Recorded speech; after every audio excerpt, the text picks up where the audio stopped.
কোনো কথা সোনকালে মানি ল'ব পৰাটো আটাইতকৈ ভাল স্বভাৱ। আমি সকলো বিষয় সম্পূৰ্ণকৈ নাজানিবও পাৰোঁ। আমাৰ মাজত বহুতো দুৰ্বলতা থাকিব পাৰে। আমাৰো কোনো ক্ষেত্ৰত ভুল হ'ব পাৰে। মই নজনা বহুতো কথা বা কাম মোৰ কাষৰজনে ভালকৈ জানিবও পাৰে। এই কথাবোৰ আমি মানি ল'ব পৰাটো এই পৃথিৱীৰ আটাইতকৈ সুন্দৰ অভ্যাস। আমি নিজে কেতিয়াও 100% পাৰফেক্ট হ'ব নোৱাৰোঁ। এই কথা যি মানি ল'ব পাৰে সেইজনেই এই পৃথিৱীৰ সকলোতকৈ কমফৰ্টেবল ব্যক্তি। মৌনতা আমাৰ বাবে এক শক্তিশালী অস্ত্ৰ। আপুনি আপোনাৰ মুখ তেতিয়াহে খুলিব যেতিয়া আপুনি ক'ব বিচৰা কথাখিনি মৌনতাতকৈ বেছি সুন্দৰ হয়। এটা কথা মনত ৰাখিব, মৌনতা মুখৰ পৰা নহয়, মনৰ পৰা মৌন হ'বলৈ শিকক। তেতিয়াহে প্ৰকৃত শান্তি লাভ কৰিব। মৌনতা আৰু হাঁহি দুয়োটা শক্তিশালী অস্ত্ৰ। হাঁহিৰ দ্বাৰা আমাৰ জীৱনলৈ অহা বহু সমস্যাৰ সমাধান কৰিব পাৰি আৰু মৌনতাৰ দ্বাৰা আমি আমাৰ জীৱনলৈ আহিবলগীয়া বহু সমস্যা দূৰ কৰি ৰাখিব পাৰি। কাৰোবাৰ লগত কাজিয়া কৰি জিকিবলৈ যোৱাতকৈ মৌনতাৰে পৰাজিত কৰক। কাৰণ যিজনে আপোনাৰ লগত কাজিয়া কৰিবলৈ সদায় তৎপৰ হৈ থাকে সেইজনে আপোনাৰ মৌনতা কেতিয়াও সহ্য কৰিব নোৱাৰে, নিজেই জ্বলি পুৰি থাকিব। যেতিয়া কোনোবাই হৃদয়ত আঘাত কৰে তেতিয়া মৌন হৈ থাকিবলৈ শিকক। কাৰণ যাক আপুনি উত্তৰ নিদিয়ে সেইজনক তেওঁৰ প্ৰাপ্য ভগৱানে দিব। মানসিক চাপ নিয়ন্ত্ৰণৰ কেইটামান উপায়। কাৰোবাক লৈ বেছি চিন্তা কৰি নাথাকিব। কোনে কি কৰি আছে তাক লৈ বেছি মূৰ ঘমাই নাথাকিব। ই এক প্ৰকাৰৰ মানসিক চাপ বৃদ্ধিৰ কাৰণ। আপোনাৰ কোনো এটা ক্ষেত্ৰত যিমানখিনি দায়িত্ব বা কৰ্তব্য সিমানখিনিলৈকে সম্পূৰ্ণ আন্তৰিকতাৰ সৈতে পালন কৰি যাওক।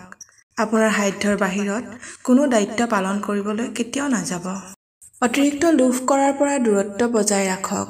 অলপতে সন্তুষ্ট হ'ব পৰাটো মানসিক শান্তিৰ বাবে অতি গুৰুত্বপূৰ্ণ। সাধ্যৰ বাহিৰত গৈ কেতিয়াও নিজৰ সা-সম্পত্তি বা টকা পইচা কেতিয়াও উজাৰি নিদিব। প্ৰতিটো দিন ভালদৰে উদযাপন কৰিবলৈ শিকক।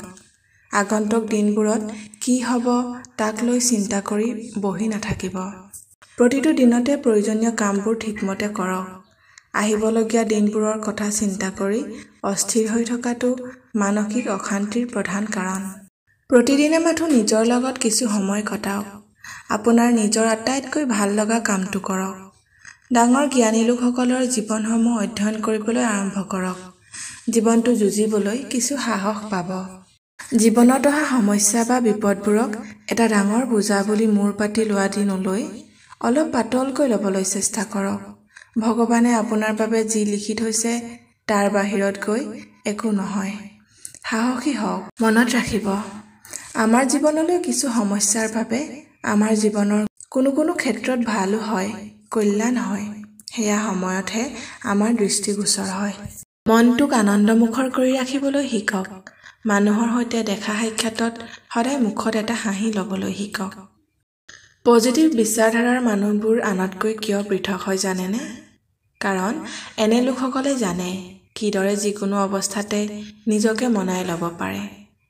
তেওঁলোকে হাজাৰ কঠিন পৰিস্থিতিতো নিজৰ ওপৰত থকা বিশ্বাস, ভৰসা কেতিয়াও নেহেৰুৱায়।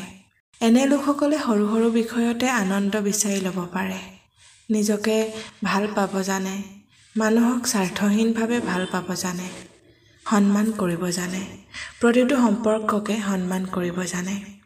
এনে লোকসকলে মুক্ত মনেৰে হাঁহিবও জানে, ভাল কামক প্ৰশংসা কৰিব জানে, কৃতজ্ঞতা প্ৰকাশ কৰিব জানে। ভুল দেখিলে পিছৰ পৰা চাই ফূৰ্তি কৰি নাথাকি কাষলৈ আহি ভুলবোৰ দেখুৱাই দি শুধৰাই দিবলৈ পলম নকৰে। মানুহৰ প্ৰাইভেচিক সম্পূৰ্ণ সন্মান দিব জানে।